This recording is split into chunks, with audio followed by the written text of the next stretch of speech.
Shalom. All praises to Yahweh, Bahashim Yahushua, Bahashim Chakwadash. Double honors to the apostles of GMS that give us his truth. And salutations to all you occupants in this word throughout the four corners of the earth. This lesson, as you can see, is going into this whole genius act that was passed by Senate. And this article is from Investopedia.com, and it says Senate passes crypto-friendly Genius Act. It says key takeaways. The Senate passed the Genius Act Tuesday, giving a boost to stablecoin cryptocurrencies. As their name suggests, stablecoins are meant to have unchanging value relative to the US dollar, in contrast to more volatile cryptocurrencies like Bitcoin. So stablecoins are coins that don't lose, cryptocurrencies that don't lose their value. They're not volatile like Bitcoin and other cryptocurrencies where, one day it could be, let's say, 25,000 and then, it loses value and goes down to, let's say, 22,000, or one day, it may go up to, over a certain amount and then go down, after a few weeks to a certain amount. So, to prevent that, they're now using a more stable version of those cryptocurrencies, which will be stable coin. And, I did a lesson a few weeks ago, think about probably 2 months ago, going into, Trump, basically in August, he's supposed to, ask Congress to pass a bill for stable coins, to allow it to be used in the federal government. So, hey man, you could see how this whole system, how everything is leading towards the mark of the beast, the CBDC, the central bank digital currencies. That is the end goal, the mark of the beast, man. The scriptures say how no man would be able to buy or sell without it. And this is what this is eventually going to lead to, man. It says the bill requires companies issuing stable coins to back their coins with safer assets like US dollars or treasuries. So that's what it is. The stable coin is a digital dollar, The Bitcoin and all those other cryptocurrencies, they're not a digital dollar. The stable coin is a digital dollar. It's tied directly to the dollar. It's 1-to-1, So it says critics, including Elizabeth Warren, said the bill does nothing to prevent someone from bribing the president with stable coins, a concern because Trump and his family are heavily entangled in cryptocurrency. So yeah, Trump, his family, his boys, his peoples, they're going to be the main benefiters from that. His AI buddies, that he just gave $500 billion to, they're going to be the main ones to benefit from that, the billionaires and the elites. It says a bipartisan bill regulating and promoting stablecoin cryptocurrencies passed in the Senate Tuesday in a 68-30 vote, giving a boost to the legitimacy of digital currencies. And this is all set up. This is all bought and paid for. All these different people that's voting, all these senators, they're bribed. APAC, right? They're in the pockets of the J-ish people, This is why, it's bipartisan, man. Here it is. They can never agree on other things, but when it comes to the agenda, the New World Order agendas, they all seem to agree. They agreed on the vaccines, they agreed on lockdowns. They agree on war with China. They agree with, a lot of them agree with the war with Iran, even though they're divided about it. But, it's always bipartisan. Anything that's leading towards, this digital system, It says this bill would set standards for companies issuing stable coins, a type of cryptocurrency. A stable coin's value is meant to stay the same as an actual state-issued currency, usually the US dollar, in contrast to cryptocurrencies such as Bitcoin, whose value fluctuates wildly. The bill has yet to to be passed by the House of Representatives and signed into law by President Donald Trump. The bill could give a boost to stable coins, which are meant to solve one of the problems with cryptocurrencies in general. They are rarely used to buy and sell things due to how much their price changes from day to day. There you go, and we're going to get that scripture, Revelation 13. No man is going to be able to buy or sell without having this mark, So, it will be a digital dollar, but it will be tied biologically to people through the way of the chip, the implants, whether it be a brain implant, whether it be a hand implant, whatever. Wherever people take this thing, that's going to be, the seal of their fate, because people like to play semantics, when we talk about how you're going to, what the scripture says is going to be in your right hand or your forehead. They try to say, oh, what if I got it here? What if I got it there? Would that mean that this is not the mark of the beast then? Well, it don't matter where you take it in your body. If you take it, if you put it inside of you, that's your fate. You're done. You're sealed for judgment. So it says, the bill could encourage the U.S. dollar stablecoin market to grow nearly eightfold to $2 trillion over the next 10 years, Treasury Secretary Scott Bessent told senators last week. So there you go, man. The MOTB is here. And everything that's happening between Israel and Iran will lead towards that, because this war will collapse the U.S. economy. You got Iran threatening to shut off the Strait of Hormuz, and they back up the Houthis over there in the Red Sea. So those two those two straits from the Red Sea and the Persian Gulf in that area, those two areas will be shut off by Iran, which means that global oil markets is gonna skyrocket, which means that economies will collapse. The price of everything is about to shoot up. So once that happens, there will need to be a new currency, all right, which will be this whole stable coin. So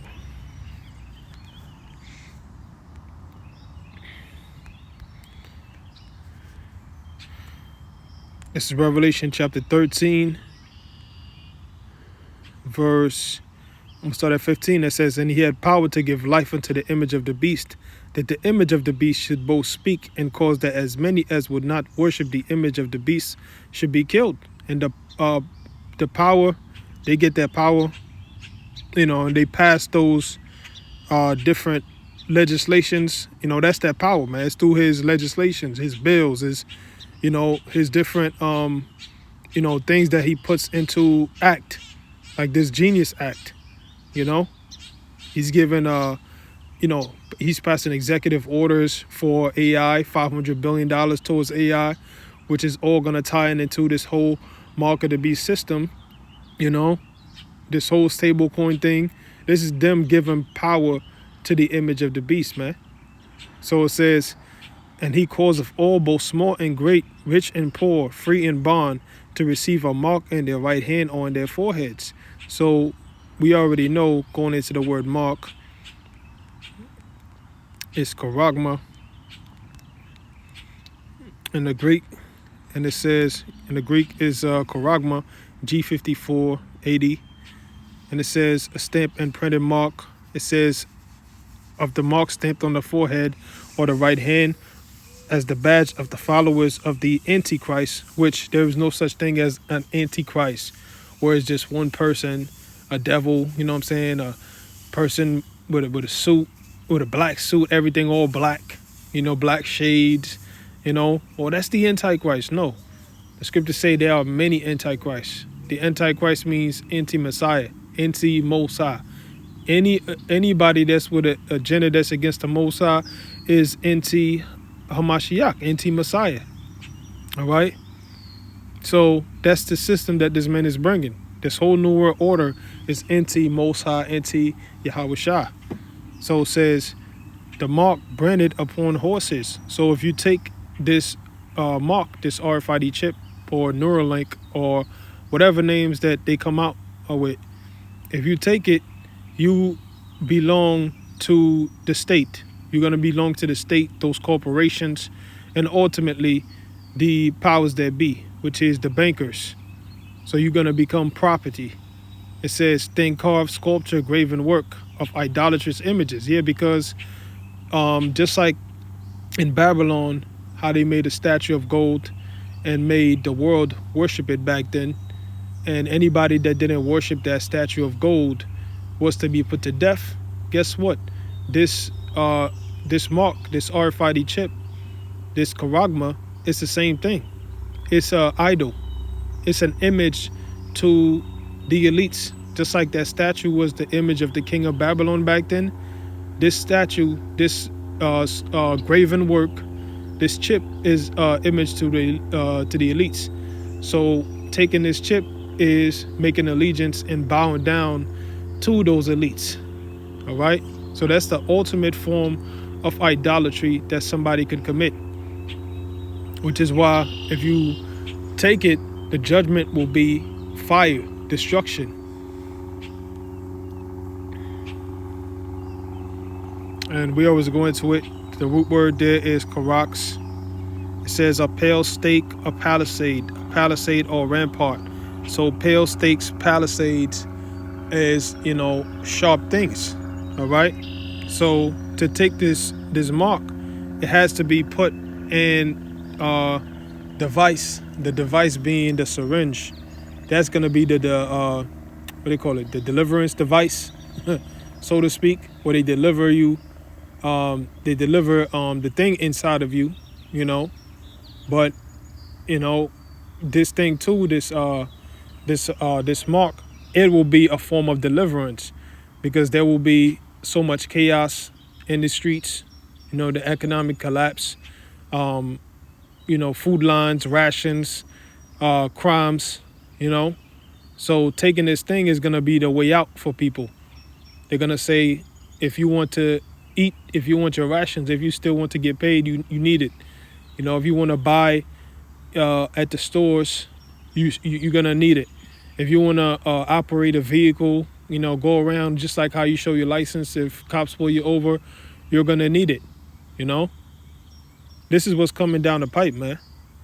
And you got camps, different leaders deceiving their congregations for years, telling them that this is a conspiracy theories, saying, you listening to these conspiracy nuts, talking about IUIC, man, and other camps too. You got ISUPK, they mock the chip,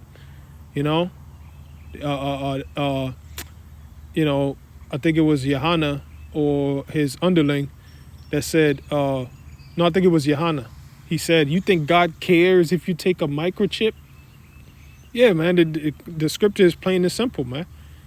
And the law says what? Do not make any cuttings in your flesh, man. So that's breaking the law, You breaking the law by cutting your flesh, and then you breaking it by putting a foreign device inside of you, man. That's defiling your temple. You putting technology in your body, man. All right? So it says, I'm going to read it again. It says, and that no man might buy or sell. No, I'm going to read it again. It's like in verse 16. And he calls of all, both small and great, rich and poor, free and bond, to receive a mark in their right hand or in their foreheads, and that no man might buy or sell save he that had the mark or the name of the beast or the number of his name.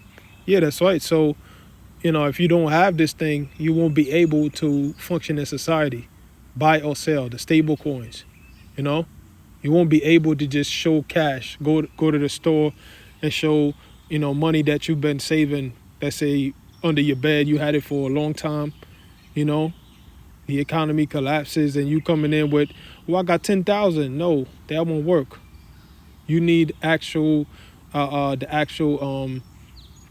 stable coin, which will be tied to a form of a chip, whether it be Neuralink or whatever, because they're going to have different versions of them. They're It's not just going to be one. They're going to have to give people the illusion of choice, you know? So as we read in the article, they're going to have to be backed by assets. You know, these corporations going to have to back them by assets. So, you know, each corporation could have their own form of stablecoin if they want to. You could have the Amazon stablecoin, the Google stablecoin. You could have what else? eBay. You know, each corporation can have their own stablecoin as long as it's backed by, you know, the U.S. Dollar. You see, so you're gonna have some people that might say, you know what, I don't like Amazon, or, you know, I don't like this company, so I'm gonna just go with that company. Just like how you got different credit cards, it's gonna be the same thing. You see, they always give people the illusion of choice, man, to make them think that they're making their own decision. Meanwhile, they're the ones leading you to making those decisions. They set up the right events that's gonna allow you to eventually fall for the end agenda. You know, Hegelian dialectic. You know, which is problem, reaction, solution. They introduce the problem, see how people react, and then squeeze them from top to bottom. And the only way out is what they give you. So they're bringing in that squeeze, man. All right, and that squeeze is turmoils, chaos, famines. Let's get that. This is Revelation chapter 6, verse 5. It says, and when he had opened the third seal, I heard the third beast say, come and see. And I beheld, and lo, a black horse. And he that sat upon him had a pair of balances in his hand. And the black horse represents famine. So we're living in a time of famine. Because this whole thing with Russia, not Russia, Russia will be involved, pursuant to Ezekiel the 38th chapter. But the whole war between Iran and Israel will lead to economic collapse. Once Iran shuts off the Strait of Hormuz and have the Houthis shut off the Red Sea, that's about half of the world's oil supply. So we're talking gas skyrocketing here in the pumps in the U.S., going up $20 per gallon, you know. And we know once gas goes up, the price of everything goes up, you know. And people that can afford average, the average groceries, guess what? They're gonna panic, man. They're gonna panic. They're gonna commit crimes, you know. Especially if they got mouths to feed, you know, children, you know, wife, you know. They're gonna have to do what they gotta do. That's the times we're coming into, man. All right. And this is why, you know, a lot of people are gonna give up and go for this mark. All right. It says, verse 6, and I heard a voice in the midst of the four beasts say, a measure of wheat for a penny, and 3 measures of barley for a penny, and see thou hurt not the oil and the wine. That's right. So a measure of wheat for a penny and 3 measures of barley for a penny. You know, so that's going into what? Inflation. You know. Remember in the study Bible I got, when you go to this verse, it says that back then, pretty much the prices that is given for a penny, that was 10 times the average amount that those things cost. You know, so that's inflation. So imagine, like, gas now is $30. Not $30, $3 a gallon. It's gonna go up to $30 a gallon. You know, if you're getting a bread, let's say for $5 for the bag, guess what? It might go all the way up to $50 per bag, man. This is what this is going into, inflation. Let me see if there's some commentaries on it. Let's see.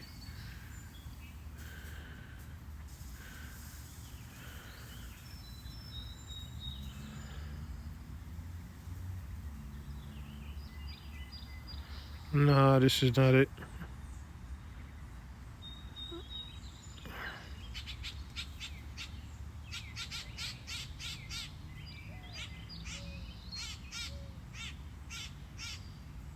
Nah, this is not it. I was trying to see if they had the one that's in my Bible, but let's see. This commentaries.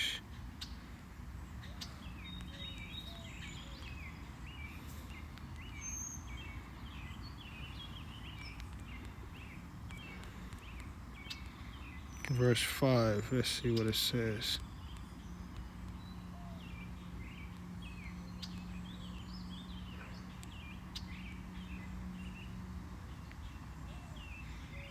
Okay, yep. This is a good one. Yep. This is Revelation 6 and 5. The commentary, it says, a black horse, and he who sat on it had a pair of scales in his hand. It says the scales symbolize the need to carefully measure and ration food. This speaks of a time of scarcity. So that's the time that we're in right now, a time of scarcity, a time of great want. You know, you're not going to be able to go to the fast food restaurant like you can do now. You know, go to a fast food restaurant, let's say McDonald's, Burger King, or KFC, get you a box of fried chicken, you know, dollar menus. That's going to be over with, man. We're coming into a time of scarcity, a time of rationing, all right?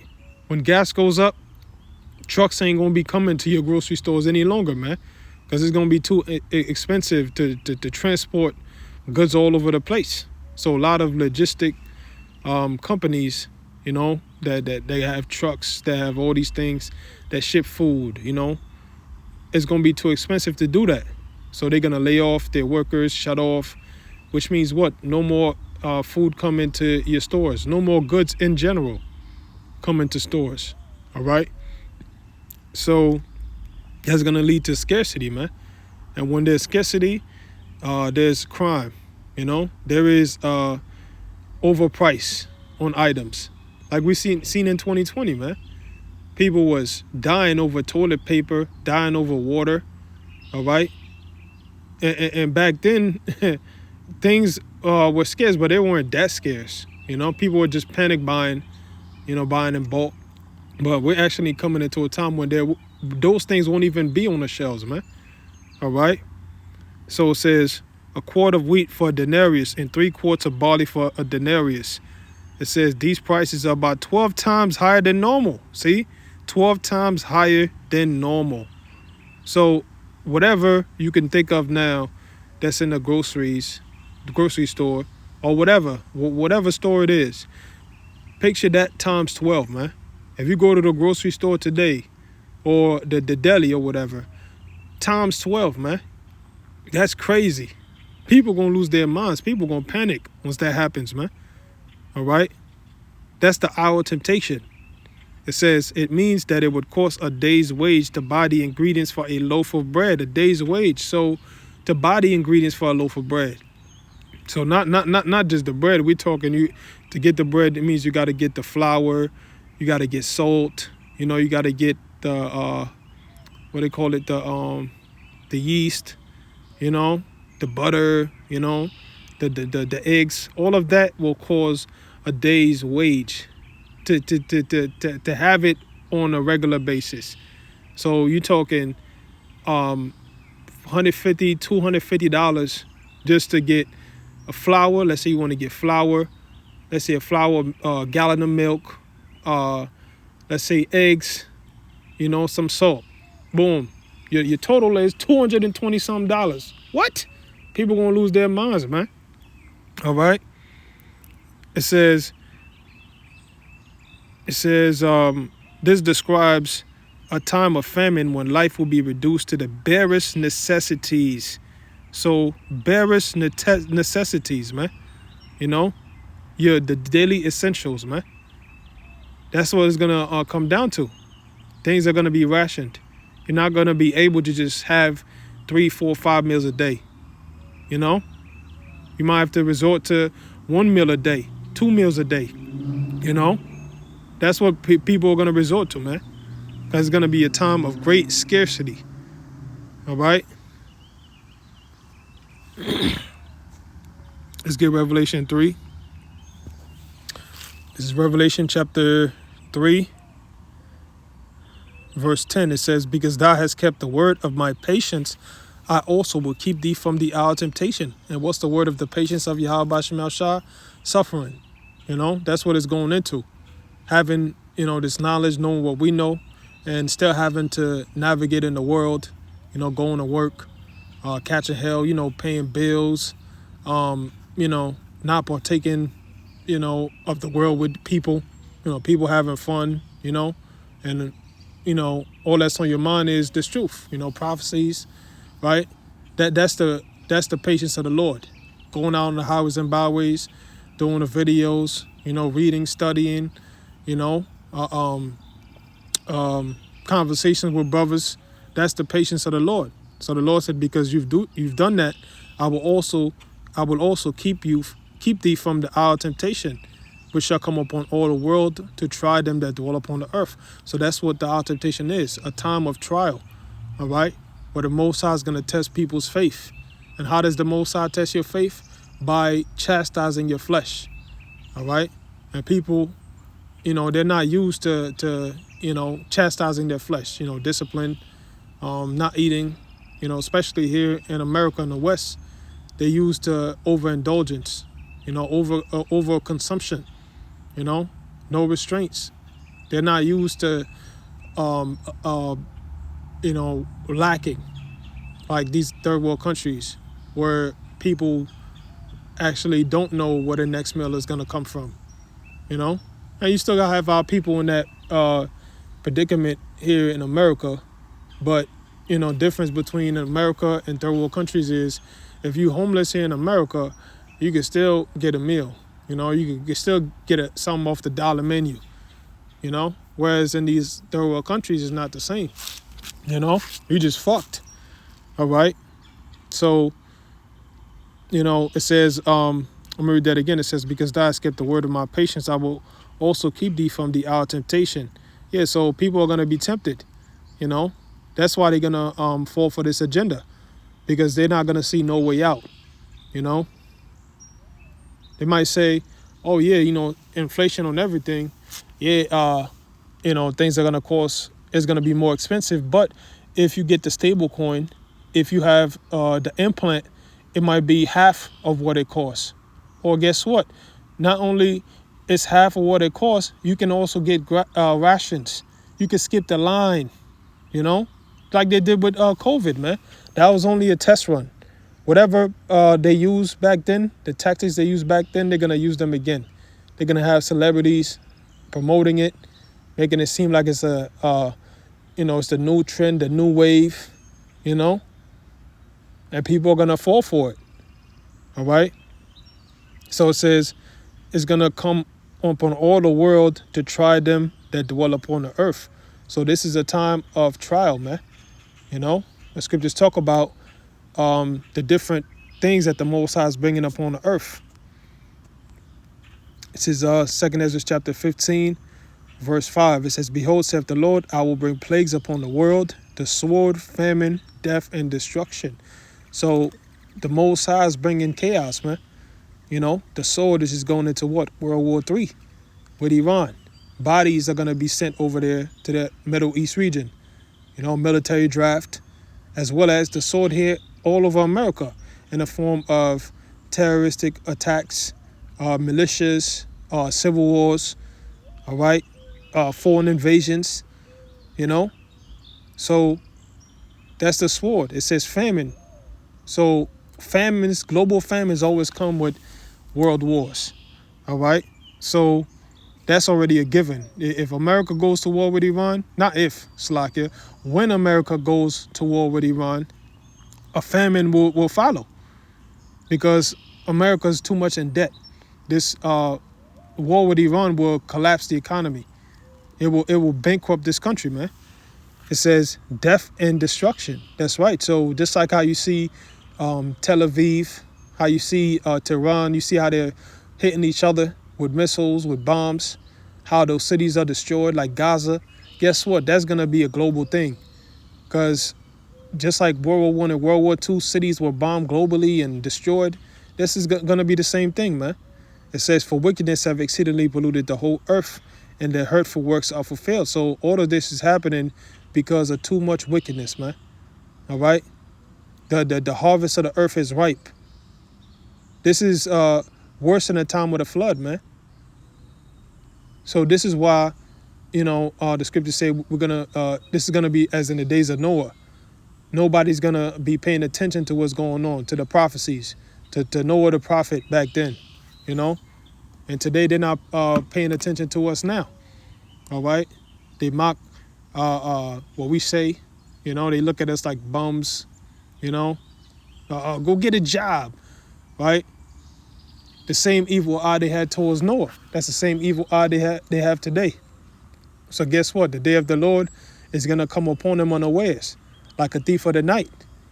All right. So the hurtful works are fulfilled. This is it. All you people, you got that wickedness. The Most High set up America for these people to get the wickedness out of their system, man. Or you a woman, you want women's rights, all right, get it out your system. Because the world that we're coming into, wickedness is not gonna be tolerated, man. So the wickedness had to flourish before the righteousness takes over. So it says, therefore saith the Lord, I will hold my tongue no more as touching their wickedness which they profanely commit, neither will I suffer them in those things in which they wickedly exercise themselves. Behold, the innocent and righteous blood crieth unto me, and the souls of the just complain continually. That's right. So the Most High is not tolerating the wickedness anymore. He constantly has his prophets speaking against it. He has even his own Edomites, their own people, speaking against what they're doing, man. So, hey, man, Esau's wickedness has a limit, man. The Most High set up boundaries that Esau can't pass, man. It's only so much wickedness you can do before judgment comes. And you had 3 times to get it right. The Greeks, the Romans, and now America. And every single time you fucked up worse than the last time, man. So this is why the judgment is coming upon this place, man. It says, and therefore saith the Lord, I will surely avenge them and receive unto me all the innocent blood from among them. So the Most High is getting ready to avenge his people. Just like he avenged us in the time of Egypt, he's going to avenge us this time on the new Egypt by the way of the plagues. This place, America, will be plagued worse than ancient Egypt, man. All right? This is why all this chaos is coming down the pipe, man. This is the Most High plague in Egypt. Isaiah 19, the Most High said he's going to set the Egyptians against themselves, man. And ain't going to be no work for Egypt. So we talking hyperinflation, joblessness, homelessness, right? There's going to be all types of epidemics going on, man. It says, behold, my people is led as a flock to the slaughter. I will not suffer them now to dwell in the land of Egypt. So Jacob's trouble, man. The so-called white man is going to put the sword to you so-called Negroes' ass, man. All right? The gun. He's going to use his blessing against you, man, because he knows he have but a short time. He knows his kingdom is failing. He can feel that grip loosening, man. And he could see us rising, man. He see the prophets outside, the Hebrew Israelites, all right, on the highways and byways. He see the videos. He see what we say coming to pass, man. So he's raging. So guess what? He's going to come down upon you, man. It says, but I will bring them with a mighty hand and a stretched out arm and smite Egypt with plagues as before and will destroy all the land thereof. That's right. So the Most High is going to plague this place, man. And he's going to destroy it by the way of thermonuclear destruction, man. 200 million warheads coming from Iran, Russia, China, the BRICS nations, as well as America's allies, man. All right. It says, Egypt shall mourn, and the foundation of it shall be smitten with the plague and punishment that Yahweh Bashim Yashah shall bring upon it. That's right. So, hey, man, this place is about to be punished, man. Famines, pestilences, multiple pandemics, bird flu, CVID, whatever, you name it, man. Whatever thing you could think, worst case scenario you could think of, is going to be worse than that, man. All right. So with that, I'm going to close out and give all praises, glory, and honor to Yahweh, Ba'ashim Yahushua, Ba'ashim Chakodash. Double honors to the apostles of GMS that give us his truth and all his purity. And salutations to all you occupation this word. Shalom.